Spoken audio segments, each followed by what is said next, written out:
প্রথম দিনে আইপিএলের ইতিহাস গড়েছেন আর্শদীপ সিং। ভারতের সর্বোচ্চ দামি পেসার হয়েছিলেন সেদিন। শ্রেয়াস আয়ার এবং ঋষভ প্যান্থ এর পরের আইপিএল ইতিহাসের সর্বোচ্চ দামি খেলোয়াড় হয়েছিলেন।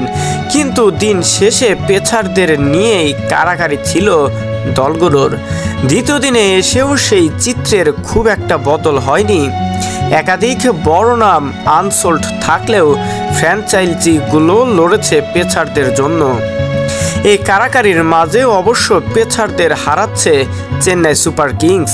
শার্দুল ঠাকুরকে 2 কোটিতে রাখার সুযোগ পেয়েও ডাকেনি স্টিফেন ফ্লেমিংরা। এরপরেই তারা হারিয়েছেন তুষার দেশপান্ডেকে।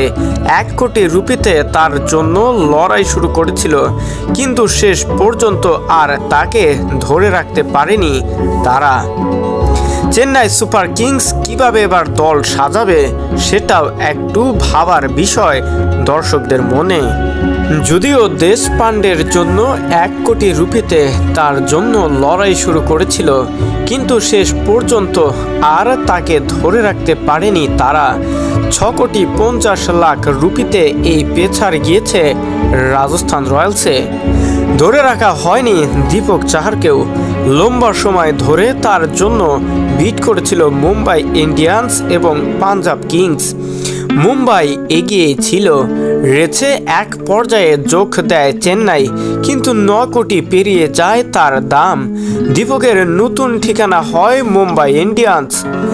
মাঝে আকাশদীপ এবং মুকেশ কুমারের জন্য অনেকটা সময় বিট করেও পেরে ওঠেনি চেন্নাই। মুকেশ কুমারের জন্য 6 কোটি 50 লাখ দাম বলেছিল পাঞ্জাব কিংস। তখন আরটিএম কার্ড ব্যবহার করতে চায় মুকেশের সাবেক দল দিল্লি। আর একবার দাম বাড়ানোর সুযোগ পায় পাঞ্জাব। 8 কোটি দাম বলে তারা শেষ পর্যন্ত আরটিএম কার্ড দিয়ে 8 কোটিতে মুকেশকে কিনে নেয় দিল্লি। পেসারদের সন্ধানে থাকা চেন্নাই নিজেদের 3 পেসারকে হারিয়েছে। যদি দলে টেনেছে স্যাম কারানকে।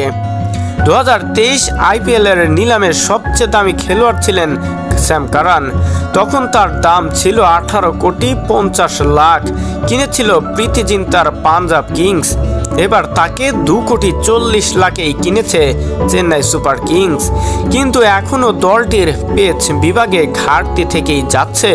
কারা যোগ দিবেন দলটির হয়ে শেষ পর্যন্ত?